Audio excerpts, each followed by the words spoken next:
Bonjour, ce que vous allez voir est un extrait de mon atelier que j'ai fait pour le club Revivre et le sujet est la guérison en mosaïque. Alors vous n'allez pas voir tout l'atelier, vous n'allez voir à peu près que la moitié, c'est ce que je vais vous mettre à disposition en espérant que ça puisse vous donner un coup de main. Si mon programme de guérison pendant ou après une relation toxique vous intéresse, rendez-vous à revivre.club. Là où vous pourrez trouver plus d'explications et où vous pouvez d'ailleurs voir toutes ces vidéos. Donc, je démarre la vidéo de guérison en mosaïque. Eh bien, bonsoir et bienvenue à ce nouvel atelier. Et oui, on arrive en fin de compte au 14e mois du Club Revivre, donc on commence à bien avancer.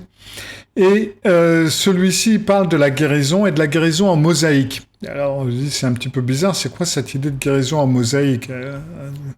Eh ben, en fin de compte, c'est parce que quand on fait une... Je déplace un peu le micro, voilà. Quand on fait une mosaïque, on démarre du centre et puis on fait la mosaïque de l'intérieur, dira-t-on, jusqu'à l'extérieur. C'est comme ça que ça fonctionne. Et c'est aussi de la façon dont j'aimerais que, et ça vous comprendrez, que cela fonctionne pour se remettre d'une relation narcissique. De plus, une mosaïque, ça peut être composé de morceaux je sais pas moi, si vous avez par exemple cassé des assiettes, cassé de la vaisselle ou cassé certaines choses, eh ben vous pouvez réutiliser ces morceaux cassés pour en faire une mosaïque. Et ça peut en fin de compte être très joli. Il y en a, on peut en trouver comme ça, par-ci par-là, des mosaïques qui sont faits avec des restes de vaisselle ou de choses qui ont été cassées et qui reprennent vie de cette façon-là. Et quand on a été dans une relation narcissique, on a également été cassé en plusieurs morceaux, des fois en 1000 morceaux.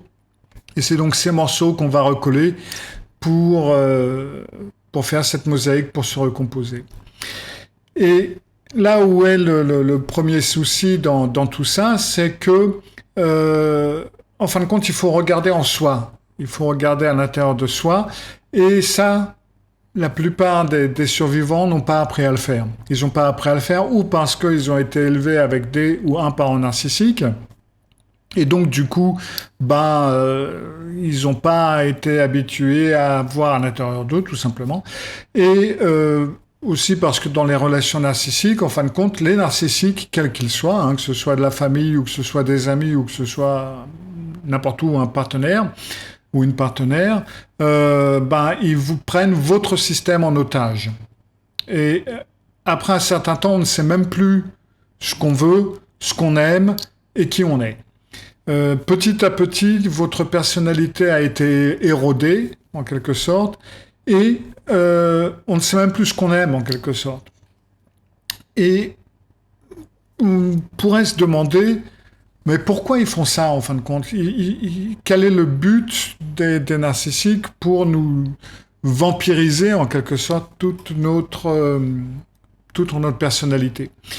Et j'ai trouvé une citation, c'est un morceau dans un bouquin d'un psy qui s'appelle Daniel Shaw.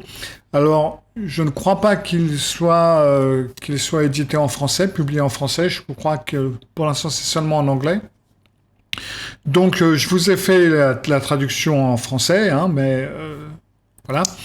Et en fin de compte, Daniel Shaw vous l'explique comme si lui, il était un narcissique. Et pourquoi, en fin de compte, il agit comme il agit et pourquoi il, en fin de compte, vampirise votre personnalité. Alors, je suis là pour toi. Malgré ton infériorité par rapport à moi, je suis là pour t'aider car mon amour est si grand. Ton amour n'est pas suffisant, mais si tu me le donnes, je te montrerai comment extirper ce qu'il y a de mauvais et d'égoïste en toi. Quand tu réussiras à m'aimer de la manière que je te dicte, je te récompenserai par mon approbation. Mais pour être sûr de pouvoir t'utiliser sans avoir à reconnaître mon besoin de toi, tout progrès que tu feras pour me plaire sera toujours de courte durée. Pas tout à fait suffisant. Ainsi, tu devras continuer à t'efforcer de rendre ton amour pour moi assez bon. Tu n'y parviendras pas. J'y veillerai, car tu ne resteras avec moi que tant que je pourrai te faire croire que tu dois essayer plus fort. Si tu devais te sentir vraiment bien dans ta peau, tu n'aurais plus besoin de mon approbation. Et mon contrôle sur toi et ma certitude que tu ne me quitteras pas seront menacés. Et ça, j'avais trouvé, voilà, exactement comme le dit Olivier, c'est génial. J'ai trouvé cette description vue du côté du narcissique, tout simplement, oui, génial. C'est exactement ça. C'est le genre de truc, vous savez, on se dit merde, pourquoi c'est pas moi qui ai pensé à dire ça? Parce que c'est évident en fin de compte. Et ben voilà, maintenant c'est dit et voilà. Donc, pour la guérison, comme il n'y a pas de plan en 12 phases ou en 12 marches, etc., comme c'est un parcours un petit peu que chacun doit faire, eh ben, c'est ces idées et ces principes dont je vais vous parler dans cet atelier. Alors, quand vous allez vous guérir et vous reconstruire à partir du centre, ce qui va se passer, c'est que vous allez accéder ou réaccéder, ça dépend si vous avez eu la chance ou la possibilité de le voir et de les utiliser. Vous allez accéder à votre vulnérabilité, gentillesse, créativité, énergie, rire, aspiration, bonté, préférence, etc. Vous allez en fin de compte réaccéder à certaines parties de vous, à certaines facettes de vous qui ont disparu ou qui ont été mises de côté ou qui ont été mises au service du narcissique. Et ça peut être, en fin de compte, toutes ces choses-là, toutes les meilleures parties de vous, hein, bon, c'est pas une liste exhaustive que j'ai faite là, hein, c'est juste certains de ces principes, mais toutes ces parties de vous, elles ont été moquées, elles ont été raillées, elles ont été dénigrées, etc. Oui, par exemple, j'ai un bon nombre de mes clients et de mes clientes qui ont du mal à rire à haute voix. Parce que rire comme ça, vraiment rire haut et de façon tout à fait spontanée, c'est quelque chose qui, généralement, a été interdit par le narcissique. Oh là là, mais qu'est-ce que tu as l'air bête quand tu ris comme ça. Oh là là, mais mets-y une sourdine. Le rire, c'est comme les pommes de terre, ça se cultive. Et donc, beaucoup de personnes n'osent plus rire à haute voix. Parce que ils ont perdu l'habitude, tout simplement, à part s'ils l'autorisent. Oui, chanter sous la douche aussi, c'est vrai, ouais. C'est vrai qu'il y en a beaucoup qui l'autorisent pas. Ou siffler dans la maison, ça aussi, il y en a beaucoup aussi. Donc, tout ça va être des morceaux cassés et qui font partie de vous, qui ont fait partie de vous et qui font toujours partie de vous. Ils ont peut-être été un petit peu enterrés par-ci par-là. Et c'est ces morceaux-là qu'il va falloir assembler, réassembler pour former ce bel ensemble. Et donc, ce que je veux dire par l'importance de faire le travail de l'intérieur vers l'extérieur, dans ce cas-là, c'est en fin de compte parce que un peu trop souvent, les gens peuvent avoir une tendance à se jeter dans une nouvelle relation un petit peu trop rapidement, à passer à autre chose un petit peu rapidement, etc. Et en fin de compte, ils ne prennent jamais le temps de s'occuper de eux-mêmes. Donc là, la chose la plus importante, celle au centre, c'est vous. D'accord ? Une fois que vous travaillez sur vous, et ça, vous allez pouvoir le voir lorsque vous travaillez sur vous, vous allez avoir des relations différentes avec l'environnement proche, c'est-à-dire la famille, éventuellement, d'autres membres de la famille, peut-être quelques amis proches. Généralement, on se rend régulièrement compte, quand on fait ce genre de travail par rapport à une relation narcissique, que ça n'est pas seulement le ou la narcissique dont on s'est débarrassé, mais petit à petit, on se rend compte qu'en fin de compte, il y a tels et tels amis qui n'étaient pas très utiles non plus. Donc, on fait un petit peu le ménage. Et à la place de ces relations toxiques aussi avec l'environnement proche, eh ben on commence à avoir des relations plus saines, des relations plus mutuelles. Et puis de là, vous vous développez pour faire des activités également qui reflètent vos valeurs, qui reflètent vos intérêts, ce qui vous intéresse, vous. Euh, Parce que très souvent, ça commence par que le narcissique prétend avoir les mêmes intérêts que vous, et puis après un certain temps, c'est vous qui suivez ses intérêts à lui ou à elle. Donc petit à petit, on s'oublie également, et là, vous commencez donc à faire des activités qui vous appartiennent, qui sont à vous. Et puis après, vous pouvez avoir changé votre façon d'interagir avec le monde environnant et même plus éloigné. Donc c'est pour ça que la chose la plus importante, c'est donc ce travail de l'intérieur vers l'extérieur et qui dira-t-on, qui s'étale de plus en plus. Si quand le problème, c'est que quand vous êtes ou vous avez été dans une relation avec un narcissique, cette personne n'a pas été intéressée en vous en tant que personne. Ils n'ont rien fait pour vous et ça les intéresse pas, tout simplement. Et ce dont ils ont besoin, ce qu'ils veulent, c'est que vous les reconnaissez, vous les validez, vous vous occupez d'eux, vous les mettez sur un piédestal, etc., etc. Donc, en fin de compte, de cette façon, ils vous enlèvent une bonne partie de votre personnalité. Comme je l'ai dit, ils ne sont pas intéressés à vous en tant que personne, ils vont rien faire pour vous.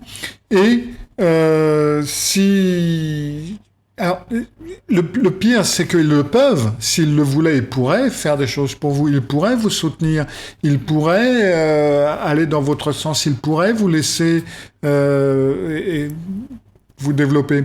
Mais ils ont toujours une bonne raison pour ne pas pouvoir. Ils peuvent le faire pour eux, ils peuvent le faire pour éventuellement des personnes qui les intéressent et pour qui ils doivent se montrer de leur bon côté. Mais pour vous, il y aura toujours une excuse, il y aura toujours une explication, il y aura toujours un obstacle, il y aura toujours quelque chose qui... voilà quoi. Ils ne vous voient jamais. C'est tout simple. Vous n'avez aucune importance pour eux, ils ne vous voient jamais. Ils ne vous ont jamais vu. Jamais vu comme autre chose que quelque chose qui peut leur servir. Tiens-t-on. Et à partir du moment où vous leur servez plus, voilà quoi. Par exemple, si vous aviez un parent narcissique, vous étiez contraint d'intérioriser la honte des parents. Alors, comment on fait ça? Parce que quand vous aviez, je sais pas moi, si vous aviez 5, 6, 7 ans, ou même 10 ou 12, vous ne pouviez pas vous dire, voilà, là, ce que je suis en train de faire en ce moment, c'est d'intérioriser la honte de mes parents. Vous n'aviez pas du tout ces conceptions, ces compréhensions.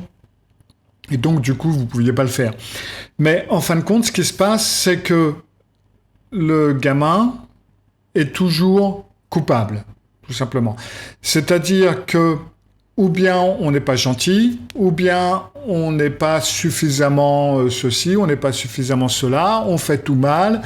Même des fois, s'il y a des bons moments, s'il y a ou même quelque chose, un projet qu'on doit faire avec papa ou maman, il se passe presque toujours quelque chose qui fait que ça tombe à l'eau. Ou bien, parce que tu as fait ça, on n'ira pas à tel et tel endroit. Parce que tu as dit ça, tu n'auras pas ceci et cela. Parce que tu n'as pas fait ça, on fera pas ceci, cela. Il y a toujours quelque chose qui va se mettre en travers. Et bien entendu, vous ne pouvez pas, en tant qu'enfant, vous dire, là, il y a... Papa ou maman, elle a un problème, là. C'est pas juste, c'est elle qui déconne, etc. Là, on se dit, ouais, c'est vrai, là, j'aurais pas dû, pourquoi j'ai fait ça, etc., etc. Donc, on prend cette culpabilité et donc on fait un sacrifice de soi pour essayer de prendre soin du parent, pour essayer de s'attirer ses bons côtés. Et donc, on se déconnecte de plus en plus des besoins que nous, on a. Et en fin de compte, si vous êtes en manque de certaines choses, c'est de votre faute. D'accord? C'est pas parce que eux, ils en donnent pas suffisamment, c'est parce que vous en demandez trop. Moi, quand j'avais ton âge, j'avais pas tout ça, mais tu vois pas un petit peu tout ce que je fais pour toi, etc. Donc, du coup, là où il devrait y avoir de l'amour, bah, en fin de compte, vous avez du rejet, vous avez de la cruauté. Et donc, si vous avez eu des parents narcissiques, votre personnalité n'a pas été développée dans votre direction. Vous n'avez pas eu d'individualité, vous n'avez pas eu d'indépendance, vos besoins et vos envies n'ont pas été suivis. Et voilà quoi, la seule personne dont les besoins ont dû être remplis, c'était la personnalité, la personne narcissique. Et le problème donc, c'est que si vous avez des besoins, et ça c'est que ce soit, alors là j'ai pris un exemple par exemple avec les parents, mais c'est exactement la même chose dans un couple ou même au travail. Si vous avez des besoins, eh ben c'est rejeté, vous allez être rejeté. Oh là là, mais tu me casses les pieds, j'allais dire autre chose. Tu me casses les pieds, faut toujours s'occuper de toi, tu peux rien faire tout seul, tu peux rien faire de bien, etc. Oh là là, mais il faut toujours que tu attires l'attention sur toi, tu te prends pour le centre du monde, enfin bref. Et donc ça, c'est si vous avez des besoins que vous aimeriez ou qui devraient être remplis. Et puis si vous commencez à être indépendant, eh ben vous allez être humilié, de toute façon tu feras jamais rien de bon, etc. Et puis, ou alors abandonné, on va vous laisser tomber. Et ça, en fin de compte, ça fait que on apprend à ne faire ni l'un ni l'autre. On va toujours être en tension, en quelque sorte, entre ces deux positions où on ne peut pas remplir nos propres besoins. On est donc obligé de s'occuper des besoins de la personnalité narcissique et on ne peut pas s'en tirer, on ne peut pas affirmer notre indépendance. Donc on est toujours dans un état de stress et de tension. Et ça, c'est donc valable pour toutes les relations narcissiques. Donc, on prend l'habitude du sacrifice de soi parce que c'est la seule possibilité que l'on a, en fin de compte, pour la relation. Et chose assez incroyable, et c'est pour ça, entre autres, qu'il ne faut généralement pas sauter d'une relation à l'autre quand on a eu une relation avec un narcissique, parce que si vous avez pris l'habitude de ce sacrifice de vous, et ça on le prend extrêmement rapidement, eh ben, ça va être le modèle qu'on va utiliser dans toutes les relations. C'est-à-dire même dans les relations saines, en quelque sorte. Et si vous n'avez pas quelqu'un qui vous dit oui, mais bon, c'est bon, reste assis, calme-toi, c'est bon. Eh ben, en fin de compte, on est totalement paumé parce qu'on a toujours l'habitude de devoir être celui qui fait ceci, qui fait cela ou celle, qui arrange tout, etc. Oui, c'est vrai, le jour où on change d'attitude, c'est le drame, dit Olivier, et c'est tout à fait correct. Les fois où la personne commence à trouver, maintenant si on trouve que ça commence à faire un peu beaucoup et qu'on commence à mettre des limites ou qu'on commence à devenir un petit peu indépendant, boum, les choses explosent totalement. Donc, en fin de compte, on a tellement passé de temps à être au service de l'autre, à se sacrifier pour l'autre ou pour les autres, hein, parce que c'est pas seulement pour une personne, donc, que du coup, après un certain temps, on ne sait même plus ce qu'on veut et ce qu'on veut pas. On a peur que si on commence à faire ce qu'on veut, eh ben on risque de perdre l'autre personne. Et ça serait un petit peu horrible en quelque sorte, parce qu'on n'a rien, pense-t-on, à mettre à la place. C'est encore Daniel Shaw qui a fait cette description de la subjectivité, qui dit qu'en fin de compte, ce qu'il faut aussi dans une relation, c'est une subjectivité saine en quelque sorte. Et la subjectivité saine, ça va être une possibilité de, par exemple, ça c'est peut-être un truc que vous connaissez, hein, on est tous les deux dans une pièce et puis l'autre me dit la vache il caille ici, il fait froid chez toi. Bah non, bah moi j'ai chaud et tu vois, je transpire presque. Bon bah là en fin de compte, on a deux avis totalement différents. Et ça, c'est subjectif parce que c'est mon impression à moi. Donc du coup, si l'autre me dit j'ai froid, ou je lui dis tiens écoute j'ai un pull parce que je veux pas augmenter le chauffage, j'ai un pull, tiens voilà le pull par exemple. On reconnaît la différence, on reconnaît la compréhension subjective. Moi j'ai pas faim, mais toi t'as faim. Bon écoute, on va voir si on trouve un truc à bouffer et puis voilà quoi, on prend un petit truc et puis voilà. Si vous êtes dans une relation narcissique, ça n'existe pas cette forme de subjectivité.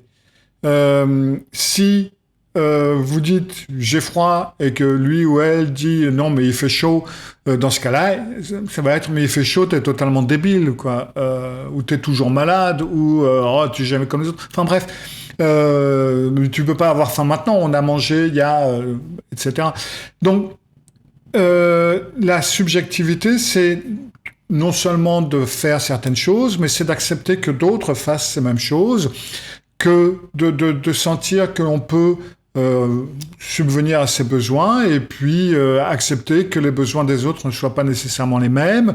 Et c'est avoir une proximité avec quelqu'un sans avoir cette peur de tout d'un coup dire quelque chose ou avoir besoin de quelque chose qui correspond pas, ou alors de se faire encore exploiter ou de dire une connerie, etc., etc.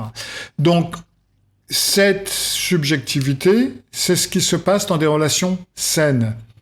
Et comme vous pouvez le voir, c'est généralement pas trop ce qui se passe dans une relation avec une personnalité narcissique. Il n'y a pas de place pour l'autre. En fin de compte, il n'y a pas de place pour la subjectivité. Il y a seulement de la place pour la pseudo-objectivité du narcissique, en quelque sorte. Ce qui fait que, petit à petit, vous avez toutes vos ressources finissent par s'épuiser. Parce que vous êtes obligé d'accommoder l'autre personne. Vous êtes obligé toujours d'être au service de l'autre. Vous êtes obligé de vous protéger contre diverses attaques. Et donc, comme vous êtes occupé à essayer d'être tel que l'autre personne veut que vous soyez, vous ne pouvez pas grandir, vous ne pouvez pas vous développer.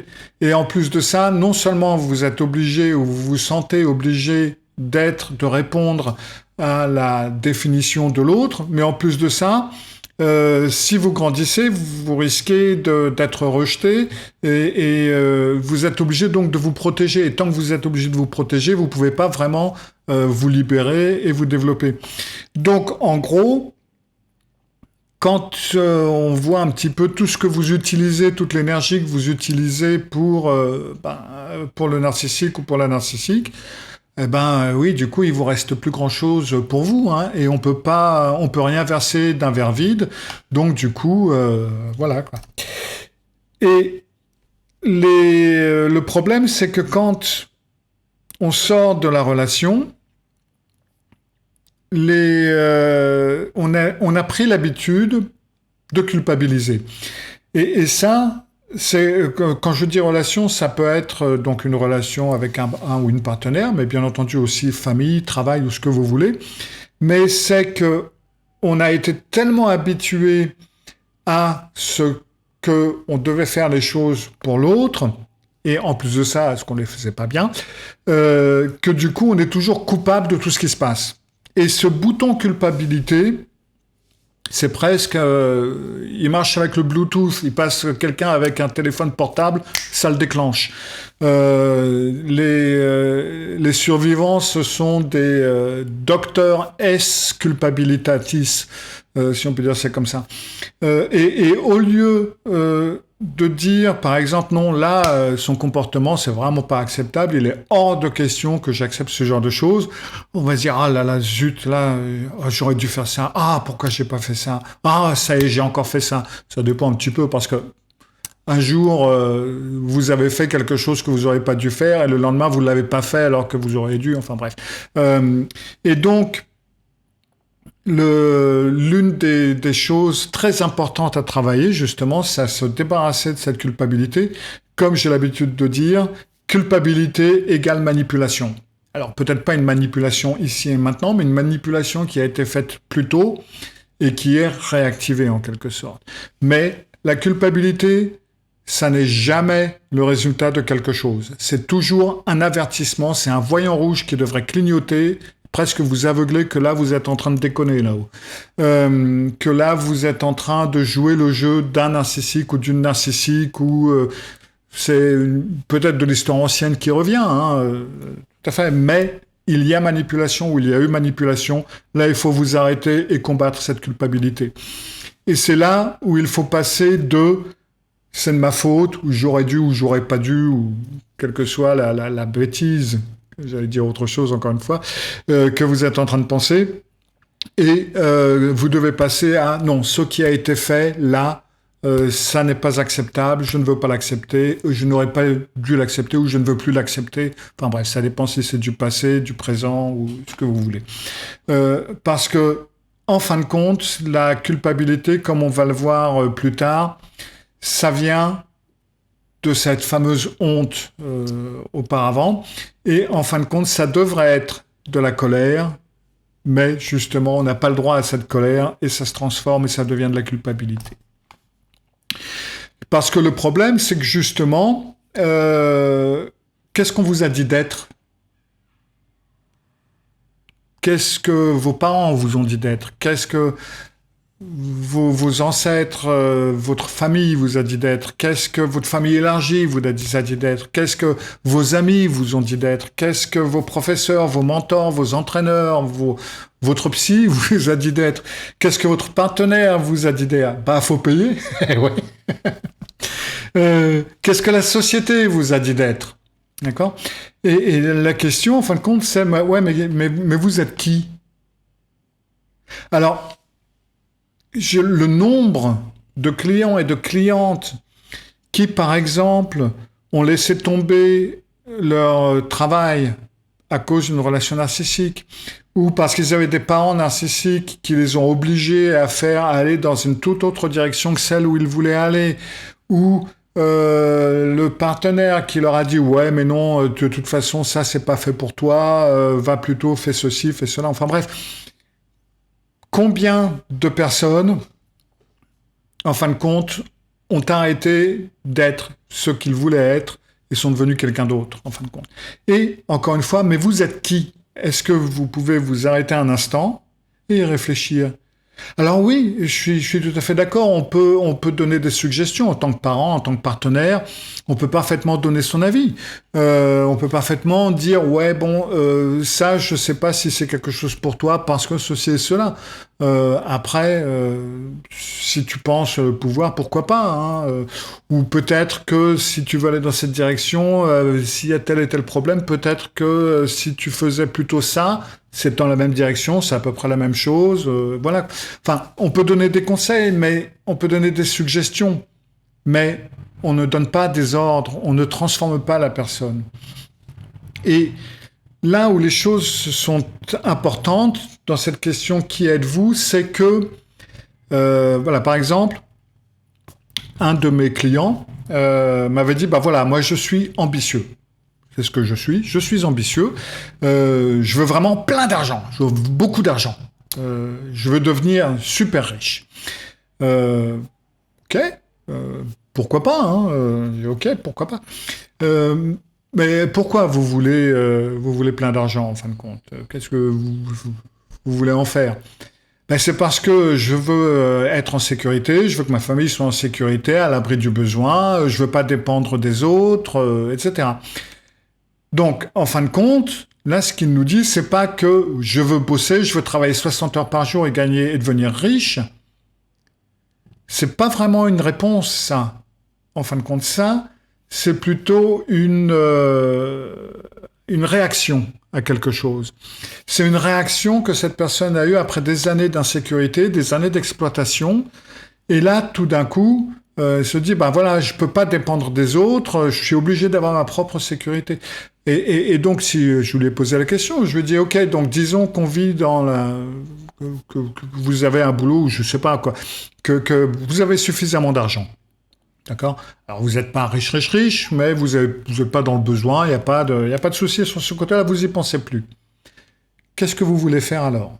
Qu'est-ce que vous allez faire? Qu'est-ce qui vous intéresse? Dans quelle direction vous voulez aller? Et c'est là où les choses commencent un petit peu à se décanter. Donc, qui êtes-vous? Si vous commencez à creuser, vous allez trouver justement, le plus probablement, une réaction. Et une réaction qui est par rapport à quelque chose d'autre. Là, le cas échéant, c'était une sécurité. Et c'est là où il faut, dans ce cas, continuer à creuser pour voir, OK, euh, puisque c'est la sécurité que je veux, pourquoi et qu'est-ce que je pourrais et qu'est-ce que je veux faire si j'étais en sécurité, etc. Et comme ça, vous allez continuer à creuser et à savoir qui vous êtes. Euh, Il faudra faire une enquête, mais j'ai toujours reçu un SMS un matin pour me dire que dans une grande déclaration que j'étais un être formidable, celui qu'on a toujours attendu, blablabla. Gros warning à chaque fois, je sais parfaitement que je suis imparfait. Ah bah oui, personne n'est parfait à part moi, hein, Olivier. Maintenant, le problème numéro 2, c'est que non seulement on a de la culpabilité, mais en plus,